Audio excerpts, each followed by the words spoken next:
Dan kami masih mengundang Anda ikut berpartisipasi di WhatsApp interaktif di 0812 di 8788 di 3723 seperti yang tertera di layar televisi Anda nantinya. Dan saat ini kami sudah terhubung melalui Zoom bersama dengan Bapak Ahmad Yakiye selaku Head Online Trading BCA Sekuritas. Kita akan langsung sapa saja. Pak Yaki, selamat sore. Apa kabar, Pak? Selamat sore Mas Dev, baik. Terima kasih Pak Yaki sudah meluangkan waktu di IDX Channel. Pak Yaki, tidak terasa kita sudah sampai di perdagangan akhir pekan kembali, Pak. Kecenderungan indeks harga saham gabungan, pola pergerakannya hampir sama di dalam beberapa hari terakhir. Naik signifikan di sesi pertama, tertekan makin dalam di sesi kedua.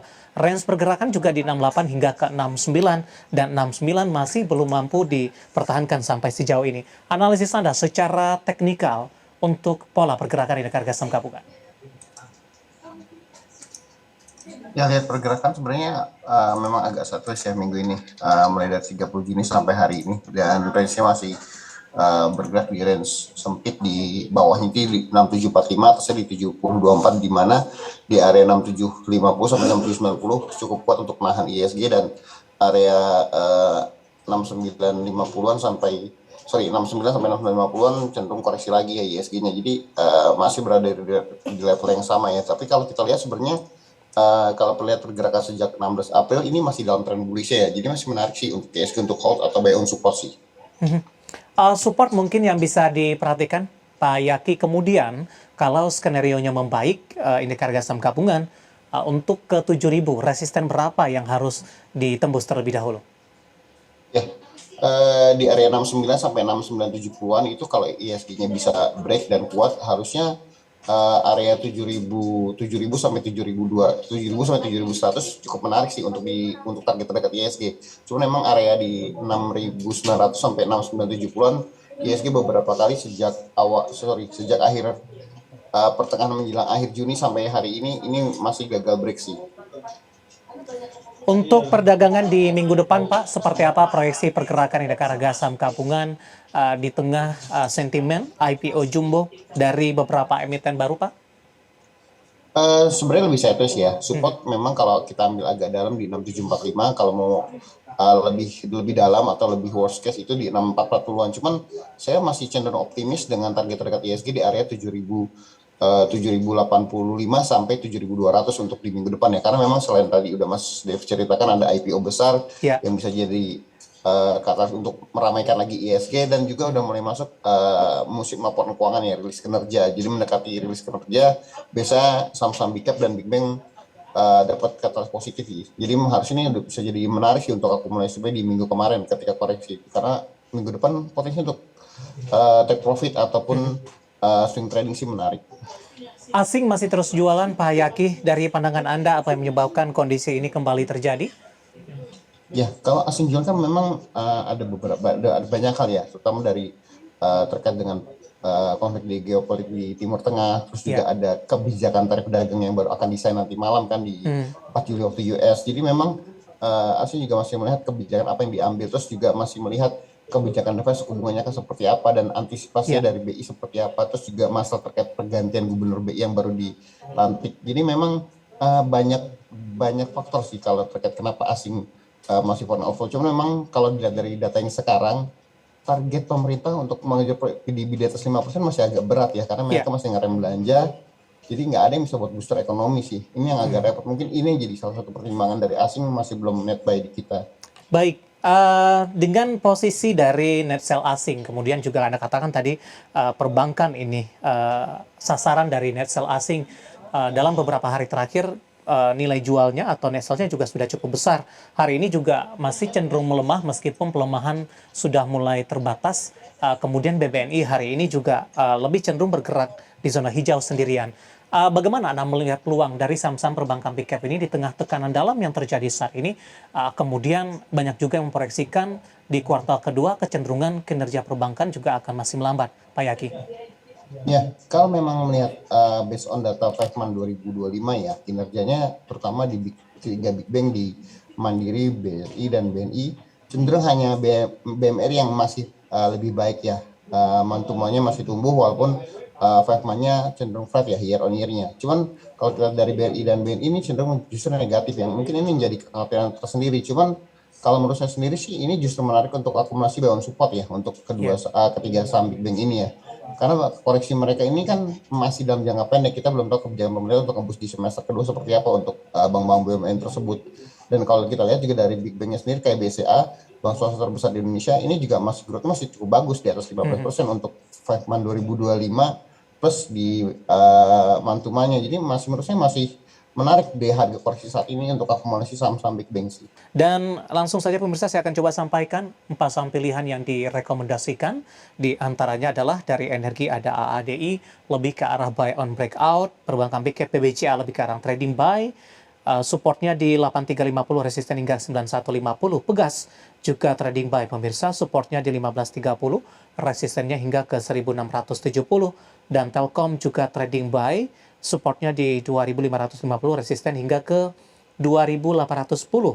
Sementara untuk ADI tadi 6.600 supportnya, resistennya di 7.500. Pak Yaki, kita lanjutkan kembali Pak, 4 saham pilihan yang Anda rekomendasikan. Yang pertama untuk AADI, Pak Yaki, di tengah fluktuasi pergerakan harga saham gabungan dari beberapa waktu terakhir dalam sepekan ini, terutama dalam 2 hari perdagangan terakhir, AADI sudah mengalami kenaikan yang cukup signifikan. Dari sisi teknikal, pertimbangan buy off break untuk AADI. Halo Pak Yaki. Kalau kita lihat dari pergerakan chartnya ini, area di 69 sampai 7000 akan menjadi area penentu untuk ADI apakah lanjut penguatan ataukah kembali koreksi ya. Jadi menarik sih untuk ADI untuk buy on break di atas 69 sampai 7000. Karena ada potensi untuk lanjutan penguatan terdekat di 7350 sampai 7625. Karena jika ADI-nya gagal break dan bertahan di atas 69 sampai 7000, cenderung potensial lebih cenderung koreksi dengan support terdekat di 6650 sampai 6700-an. Jadi memang saya lebih merekomendasikan buy on break di atas di saham ADI ini sih Mas. Ya, bisa diulang lagi Pak, buy on breakout di level berapa untuk ADI? Ya, ADI buy on breakout di atas 6.900 sampai 7.000 dengan target terdekat itu di 72 sampai 7350 dan atasnya lagi di area 7475 sampai 7625. Kenapa? Karena memang kalau ADI bisa bertahan di atas 7.000, ada potensi penguatan lanjutan untuk ADI balik ke area 7.200 sampai 7350 Baik. terdekatnya. Cuman memang kalau gagal bertahan di atas 7.000, ada potensi untuk ADI kembali koreksi dengan support dekat di area 6650 sampai 6750. Current price hari ini tidak masalah Pak Yaki di perdagangan Ya, Senin. karena pertimbangan dengan current price sekarang berarti kalau baru mau entry lebih baik buy on break di atas 7.000 sih. Jadi kita Oke. menunggu hari Senin, kalau kuat harusnya bisa melanjutkan penguatan. Baik, penutupan hari ini di 7.050 menguat di 1,81% untuk saham pilihan pertama ada AADI. Kita beralih ke saham pilihan yang kedua pemirsa dari perbankan Big Cap BBCA. Tadi pun juga sudah sempat kita ulas sebenarnya, tapi kita akan coba lihat lebih detail lagi. Supportnya di 8350, resistennya optimis ke 9.150, lebih ke arah trading buy. Pak Yaki, dengan kecenderungan BBCA yang beberapa hari terakhir kembali tertekan, sudah ke 8.500-an kembali, target Anda tadi bisa ke 9.000. Seberapa optimis Pak Yaki? Ya, karena kalau kita lihat dari pergerakan hari ini ya, cenderung BCA ini kalau kita lihat sejak pergerakannya sejak 5 Mei 2025, ini pergerakannya lebih cenderung membentuk falling wedge, dan ini menarik untuk melihat pergerakan dari BCA dengan falling wedge pattern ini, karena memang area support untuk BCA di area 8.300 sampai 8.475. Jika kuat bertahan, cenderung teknikal rebound cukup bagus dengan target terdekat itu di area 8750 sampai 89 dan atas itu di 9175 sampai 9200-an. Jadi sebenarnya menurut saya sih koreksinya BCA justru menarik ya, karena memang tadi udah kita bahas di awal juga, fundamental 5 month juga masih bagus di 16%-an dari 4 month 2025 sampai 5 month 2025, pertumbuhannya masih terus di atas 10%, sekitar 15-16% untuk laba bersihnya. Jadi secara kinerja nggak ada masalah, secara fund flow juga nggak ada masalah, cuman kan karena memang asingnya masih keluar masuk, jadi memang tekanan jual masih cukup tinggi. Cuman kalau dengan koreksi ini menurut saya akumulasi buy cukup menarik untuk BCA, makanya saya cenderung rekomendasikan trading buy. Oke, kalau buy on support? Buy on support mungkin bisa ya, cuman kalau mau buy on support lebih baik better di bawah 8.000 ya, karena di atas 8.000 cenderung turun agak dalam, teknikal reboundnya cukup cepat sih. Jadi lebih better sih untuk swing trading atau trading harian sih, menarik. Baik, dengan sisi fundamental yang masih baik untuk BBCA, ada peluang untuk kembali ke level tertinggi sebelumnya tidak Pak? Kalau ke level tradingnya di area 10.000 sampai 10.400 mungkin butuh kata positif yang lain ya, mungkin dari makronya juga kenaikan penurunan suku bunga dan sebagainya, tapi saya masih optimis bisa kembali ke atas level 9.000 sih. Oke, baik. Selanjutnya Pegas Pak melemah di 0,63%. Analisisnya untuk Pegas? Pegas sendiri sebenarnya kalau kita lihat pergerakannya masih menarik ya, karena memang bagaimanapun juga pergerakan Pegas ini untuk daily-nya masih di area support resistnya iya. Masih bermain di area lower Bollinger Band dengan support game-nya itu di area 15.50, 15.50, 15.65. Jadi menurut saya sih untuk akumulasi buy Pegas di atas 15.50 sampai 15.60 menarik ya, karena potensi upside masih cukup bagus dengan target terdekat itu di 16 sampai 16.30 dan 16.90 sampai 17.25. Jadi masih menarik sih selama Baik. bertahan di atas 15.50. Terakhir Telkom singkat saja Pak, analisis dan rekomendasinya. Turun Telkom, dalam kembali, makin sulit ke 3.000. ya kalau Telkom saya lebih melihat akumulasi dari asing masih menarik ya di Telkom sendiri.